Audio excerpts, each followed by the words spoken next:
প্রিয় দর্শক, আসসালামু আলাইকুম। আমি তারুল ইসলাম আছি বাংলার পক্ষ থেকে। আজকে আমরা আছি বরিশাল প্রাণকেন্দ্র, যেটাকে বলা হয় পিরিল গোডাউন নদীর পাড়ে আছি। তো এখানে আজকে আমরা কথা বলবো সিনিয়র একজন সাংবাদিক, অনেক আগে এটি পরিচিত মুখ, বরিশালে অনেক পত্রিকায় উনি কাজ করেছেন। তো আমরা আজকে তার সাথে আলোচনা করবো ত্রয়োদশ জাতীয় সংসদ নির্বাচনে বরিশালের আসলে বর্তমানে কি পরিস্থিতি এবং কি আবহাওয়া হয়ে যাচ্ছে সেই বিষয় নিয়ে কথা বলবো সাংবাদিক আসাদুজ্জামানের সাথে। আচ্ছা, বর্তমানে আসলে রাজনৈতিক পরিস্থিতিটা কি এখানে? শুরুতেই আমি বাংলাবারের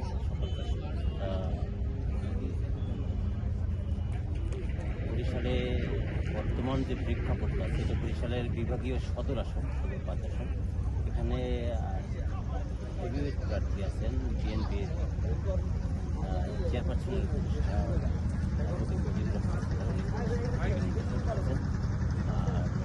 চরমোনাইয়ের যে কেন্দ্রীয় নেতা নায়েব হাত পাতা নিয়ে নির্বাচন করতেছেন। আরও বেশ কয়েকজন প্রার্থী আছেন, তারাও নির্বাচন করতেছেন। এই মূলত হাত পাখা এবং এই দুজনেই আপনার প্রতিদ্বন্দ্বিতা করবে। তবে খুব গুমট পরিবেশ বিরাজ করতেছে। গতকালকে রাতে ব্যাপক সংঘর্ষ হয়েছে এই নগরীর মধ্যে। নির্বাচন কেউ মাঠে আপনার প্রচারণায় আগানো, আবার কেউ ঘরে ঘরে প্রচারণায় আগানো। এটা হলো প্রচারের যে অবস্থাটা। আপনার একটা গ্রুপ আছে যারা ডোর টু ডোর যায়, আর একটি প্রতিদ্বন্দ্বী যারা আছেন তারা ঘরে খুব কম যায়, তারা শুধু রাস্তায় মিটিং মিছিলে বা আপনারা অবগত আছেন যে বরিশাল সদর আসনটা হলো গিয়ে মূলত আপনার বিএনপির আসন। এখানে বিএনপির সমর্থকটা বেশি। চরমোনাইয়ের গত সিটি নির্বাচনের যদি আমরা অ্যাভারেজ দিই, তাহলে গত সিটি নির্বাচনে চরমোনাই একটা ভালো ফলাফল করেছে। সেই হিসাবে মানুষ মনে করছে চরমোনাইও প্রতিদ্বন্দ্বিতা করে। তবে এখন পর্যন্ত আপনার কেউ যে ধানের শীষের আসন, এটা তিনি যেমন আগানো আছেন, আর হাত পাখার যিনি প্রার্থী তিনি যে পিছিয়ে আছেন এমনটা বলা যাবে। প্রতিদ্বন্দ্বিতা চলছে তুমুল বেগ, যেমন প্রচারণায় এবং আপনার মল্লযুদ্ধও চলছে। বিভিন্ন জায়গায় সভা সমাবেশ, আপনার মিছিল, কাউন্টার মিছিল, এগুলো চলছে। নির্বাচনের পরিবেশটা মোটামুটি আপনার জমজমাট। এখন পর্যন্ত বড় ধরনের কোনো সংঘর্ষের কোনো খবর পাওয়া যায়নি। শুধুমাত্র 2 গ্রুপে একটু সংঘর্ষ হয়েছে গতকালকে, এবং সেই সংঘর্ষে আপনার 15 জন লোক আহত হয়েছেন, তারা হাসপাতালে ভর্তি আছেন। এটা বরিশালে এই নির্বাচনের পরে প্রথম সংঘর্ষ হলো গতকালকে রাতে। এই সংঘর্ষে যারা আহত হচ্ছে, গুরুতর আহত 15 জন হাসপাতালে ভর্তি আছেন আমাদের জানার মতে। এখানে মুজিবুর রহমান সরোয়ার, তিনি বর্ষিয়ান বিএনপি নেতা, বর্ষিয়ান রাজনীতিবিদ। ওনার লোকজনরা ক্যাম্পিং করতেছে, বরিশালে ডোর টু ডোর ক্যাম্পিং করতেছে এবং রাস্তায় মিটিং মিছিল করতেছে। আগামী একদিন মনে হয় আর এরপর প্রচারণা বন্ধ হয়ে যাবে। পাশাপাশি হাত পাখার যিনি প্রার্থী আছেন, উনি মুফতি সৈয়দ ফয়জুল করিম, ওনার বাড়ি চরমোনাই। এখানে ওনার আধিপত্য একেবারে কম নেই। সেক্ষেত্রে আপনার প্রতিপক্ষ হিসাবে মুজিবুর রহমান সরোয়ারের সাথে যদি প্রতিদ্বন্দ্বিতা হয়, তাহলে আমরা মনে করি বাস্তব প্রেক্ষাপটে হাত পাখার সাথে প্রতিদ্বন্দ্বিতা হবে। সে ব্যবধানটা বেশি হোক বা কম, দুজনের মধ্যেই প্রতিদ্বন্দ্বিতা হবে। যারা আছে তারাও প্রচারণা চালাচ্ছে। তাদের সংগঠন যেমন বাসাদের মনীষা চক্রবর্তী আছে, আপনার জাতীয় পার্টির একজন প্রার্থী আছে, তারাও প্রচারণা চালাচ্ছে। তবে আপনার যদি বরিশাল সদর আসনের সাথে যদি আমি বরিশাল জেলার যুক্ত করি, বরিশাল জেলায় প্রায় 36 জন প্রার্থী আছে। 36 জন প্রার্থীর ভিতরে যেমন আজকে একটা স্পেশাল প্রতিবেদনও আমি করেছি যে কতজন মাঠে আছে।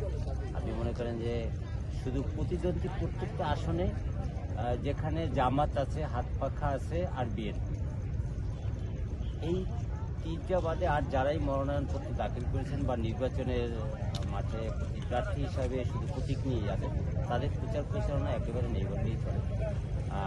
যেখানে জামাতের প্রার্থী আছেন তারাও প্রচারণা চালান, যেখানে হাত পাখার প্রার্থী আছেন তারাও প্রচারণা চালান। আর বিএনপি অধিষ্ঠিত এলাকা বরিশাল, এখানে বিএনপির যারা প্রার্থী আছেন তাদেরকে সবাই হারানোর চেষ্টা করে। আসলে তারা জয়ের দিকে এগিয়ে, ভোটের দিক দিয়ে এগিয়ে আছে। তবে এবারের নির্বাচনটা যেহেতু একেবারে নিরপেক্ষ এবং একটি বড় বৃহৎ রাজনৈতিক দল যেহেতু আপনার নির্বাচনে অংশ নেয়নি এবং তাদের তৃণমূল ভোটাররা আছে। আচ্ছা, এখানে আমি একটু সংযুক্ত করতে চাই, সেটা হচ্ছে যে আওয়ামী লীগ আসলে নিষিদ্ধ হয় না, বাট নির্বাচনে তারা অংশগ্রহণ করছে না। সেক্ষেত্রে আসলে জনমনে আসলে কি প্রশ্ন জাগতেছে, বা আপনাদের যে সাংবাদিকতা থেকে আপনাদের আসলে কি প্রশ্ন আসে, তাদের আসলে কি নির্বাচনে আসা উচিত ছিল, বা এখন যারা নির্বাচন কমিশন থেকে যারা এই পদক্ষেপটা নিচ্ছে তাদের কি তাদের বিবেচনা করা উচিত ছিল কিনা, তাদেরকে নির্বাচনে আনা উচিত ছিল কিনা, আসলে কি মনে করেন এই বিষয়ে? না, এটা রাষ্ট্রীয় সিদ্ধান্ত। রাষ্ট্র যেখানে সিদ্ধান্ত নিচ্ছে যে আওয়ামী লীগের মনোনয়ন আপনার নির্বাচন ক্ষেত্রে দেওয়া হবে না এবং তাদের আপনার নিবন্ধন স্থগিত করেছে। যেহেতু নিবন্ধন স্থগিত করেছে সেহেতু আপনার তাদের নির্বাচনে নেওয়ার সুযোগ নেই। তবে আপনার যে ভোটার, আওয়ামী লীগের যে সমস্ত পলাতক নেতাকর্মীরা আছেন তারা বিভিন্ন সময় বিভিন্ন সামাজিক যোগাযোগ মাধ্যমে আমরা জানতে পারি যে তারা ভোটারদেরকে নিরুৎসাহিত করতেছে ভোটদানে, যে আওয়ামী লীগ ঘরানার যারা ভোটার আছে তারা যেন ভোট দিতে না যায়। কিন্তু এইটা আপনার তৃণমূল পর্যন্ত এটা বাস্তবায়ন হবে না, কারণ ভোট একটা উৎসব আছে, যে আওয়ামী লীগের যারা বোনাফিটেড কর্মী আছে তারা হয়তো ভোট দিতে যাবে না, কিন্তু তৃণমূল যারা আছে বরাবর দেখা গেছে নৌকায় ভোট দেয় অথবা অন্যটায় ভোট দেয়, সাধারণ যারা ভোটার আছে তারা কিন্তু ভোট দিতে যাবে এবং তারা ভোট দিতে গেলে তাদের ভোটটাই কিন্তু জয় পরাজয় নিশ্চিত হবে। কারণ দলভিত্তিক যে দলগুলো আছে, বিএনপির ভোট নির্ধারিত, জামায়াতের ভোট নির্ধারিত, চরমনাইয়ের ভোট নির্ধারিত, মাঝখানে আওয়ামী লীগের যে আপনার ভোটাররা আছে যারা বরাবর আওয়ামী লীগে ভোট দিয়ে আসছে একেবারেই তৃণমূল, যারা রাজনীতি করে না, নিজের কাজ করে অথচ নৌকায় ভোট দেয়। তাই নির্বাচনী উৎসবটা থেকে তাদেরকে বিরত রাখা কঠিন হবে। তারা অনেকেই ভোট দিতে যাবে, তাই ভোট দিতে গেলে তাদের ভোটটায় দক্ষিণের আমাদের 21টা সংসদীয় আসন আছে, বরিশালের 6টি সহ, এই 21টা আসনের ভিতরে সিংহভাগ আসনে এই যে আপনার যে ভোটাররা তৃণমূল ভোটাররা আছে, নীরব ভোটাররা, এই নীরব ভোটাররা জয় পরাজয় নিশ্চিত করতে পারে। ধন্যবাদ আসাদুজ্জামান আপনাকে। আমরা অনেকক্ষণ সংযুক্ত ছিলাম সাংবাদিক আসাদুজ্জামানের সাথে কথা বলেছি ত্রয়োদশ জাতীয় সংসদ নির্বাচন নিয়ে, বরিশালের 5 সদর আসন যেটা, এই বিষয় নিয়ে তার সাথে কথা বলছি। জনমনে কি প্রশ্ন জাগে, জনগণ কি চাচ্ছে, এবং 12 তারিখে সেটা আসলে দেখা যাবে, বোঝা যাবে যে আসলে জনগণ কি চাচ্ছে, আসলে কি